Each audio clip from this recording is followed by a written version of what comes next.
आप इमेजिन कीजिए, भारत चांद पर पहुंच चुका है और सन की स्टडी कर रहा है। अब ह्यूमन स्पेस मिशन यानी गगनयान की तैयारी चल रही है और तभी एक साइंटिस्ट बोले, सर मैं रेजिग्नेशन देना चाहता हूँ। और डायरेक्टर बोले, क्या अभी रॉकेट लॉन्च होना है? तो साइंटिस्ट कहता है, सर दूसरी कंपनी में पैकेज थोड़ा ज़्यादा है। सो ऐसा मजाक नहीं बल्कि कुछ ऐसा ही सिनेरियो हमारे सामने आने के बाद इसरो ने एक बड़ा एडमिनिस्ट्रेटिव डिसीजन लिया है। सो आज हम समझेंगे आखिर साइंटिस्ट क्यों जा रहे हैं, गवर्नमेंट ने क्या मेमो जारी किया और गगनयान पर क्या असर पड़ेगा और यूपीएससी में इससे क्या प्रश्न बन सकते हैं। तो चलिए बिना काउंटडाउन के लॉन्च करते हैं आज का मिशन। क्या हुआ इसके बारे में जान ले पहले। हाल ही में डिपार्टमेंट ऑफ स्पेस ने इसरो के सभी सेंटर्स को एक मेमोरेंडम भेजा। इसमें कहा गया, क्रिटिकल प्रोजेक्ट्स पर काम करने वाले ग्रुप ए साइंटिस्ट और इंजीनियर्स की रेजिग्नेशन या फिर वॉलंटरी रिटायरमेंट रिक्वेस्ट को अब रूटीन तरीके से एक्सेप्ट नहीं किया जाएगा। मतलब पहले डायरेक्टर सोचते थे ठीक है जाना है तो जाओ, अब रुको भाई, पहले दिल्ली से अप्रूवल आएगा। रिपोर्ट्स के अनुसार पिछले कुछ महीनों में लगभग 100 से अधिक एक्सपीरियंस साइंटिस्ट रिजाइन कर रहे थे और ये वॉलंटरी रिटायरमेंट ले चुके थे। गवर्नमेंट को लगा कि अगर यही चलता रहा तो मिशन डिले भी हो सकते हैं। Why are scientist important? अब कोई पूछ सकता है कि एक साइंटिस्ट गया तो दूसरा रख लो। अगर रॉकेट बनाना इतना आसान होता तो हर कोचिंग इंस्टीट्यूट भी सैटेलाइट लॉन्च कर देता। असल में स्पेस साइंस एक्सपीरियंस से चलता है। एक साइंटिस्ट कई वर्षों तक काम करता है, rocket propulsion, navigation, cryogenic engine, satellite integration, mission simulation, failure analysis, human space flight safety. इन सब में नॉलेज किताबों से नहीं बल्कि एक्सपीरियंस से आती है और यही रीज़न है कि एक्सपीरियंस साइंटिस्ट नेशनल एसेट माने जाते हैं। विच मिशन मे बी अफेक्टेड? तो अगर एक्सपीरियंस मैन पावर कम हो जाए तो सबसे ज़्यादा इम्पैक्ट किन प्रोजेक्ट्स पर पड़ सकता है? तो सबसे पहले गगनयान, इंडिया का पहला ह्यूमन स्पेस मिशन।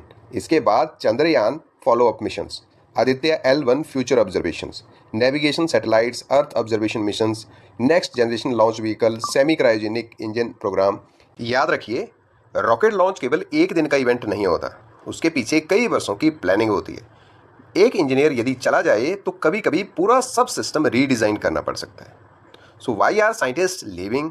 ये भी बहुत बड़ा कारण है, उसको जान लेते हैं। तो सबसे बड़ा सवाल है, आखिर लोग क्यों जा रहे हैं? तो पहला कारण है प्राइवेट स्पेस इंडस्ट्री का तेज़ी से बढ़ना।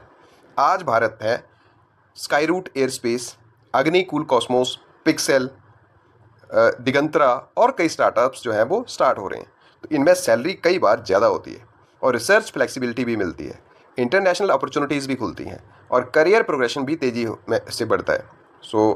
लेकिन यहाँ पे रिपोर्ट्स ये भी कहती हैं कि केवल सैलरी ही रीज़न नहीं है। Long projects, administrative issues, personal career goals और ये भी फैक्टर्स हो सकते हैं। Is this a bad sign? तो अब कुछ लोगों ने हेडलाइंस पढ़कर कहा, इसरो में क्राइसिस आ गया। इतनी जल्दी कंक्लूजन मत निकालिए भाई। गवर्नमेंट का कहना है कि ये डिसीजन प्रिकॉशनरी एडमिनिस्ट्रेटिव मेजर है, मतलब मिशन को स्मूथली चलाने के लिए कंटिन्यूटी बनाए रखना जरूरी है।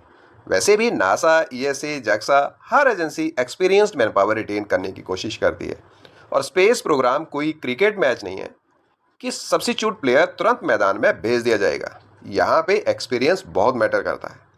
साइंस एंड टेक्नोलॉजी के एंगल से देखें तो क्वेश्चन बन सकता है जैसे कि why is human resource critical in strategic technology, और उसका जवाब है knowledge retention, technology transfer, mission continuity, national security, indigenous capability और innovation ecosystem.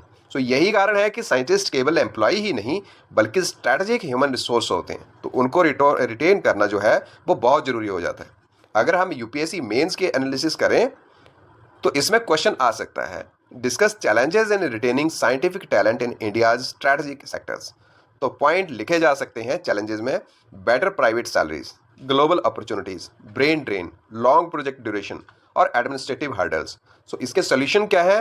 Better research funding, career progression, performance incentives, academy industry collaboration, flexible recruitment और strong innovation ecosystem. Friends, ISRO का ये memo किसी scientist को रोकने की कोशिश मात्र ही नहीं है बल्कि भारत के स्ट्रैटेजिक स्पेस मिशंस की कंटिन्यूटी बनाए रखने का प्रयास भी है। आज स्पेस इकोनॉमी तेजी से बढ़ रही है, प्राइवेट कंपनीज भी जरूरी है, लेकिन गवर्नमेंट एजेंसीज में एक्सपीरियंस साइंटिस्ट भी उतने ही जरूरी हैं। दोनों मिलकर ही भारत को ग्लोबल स्पेस पावर बना सकते हैं। अगर आपको ये करंट अफेयर्स वीडियो और एनालिसिस पसंद आया हो तो वीडियो को लाइक और शेयर जरूर कीजिए और चैनल काशिप एजुकेशन को सब्सक्राइब करना बिल्कुल ना भूलें।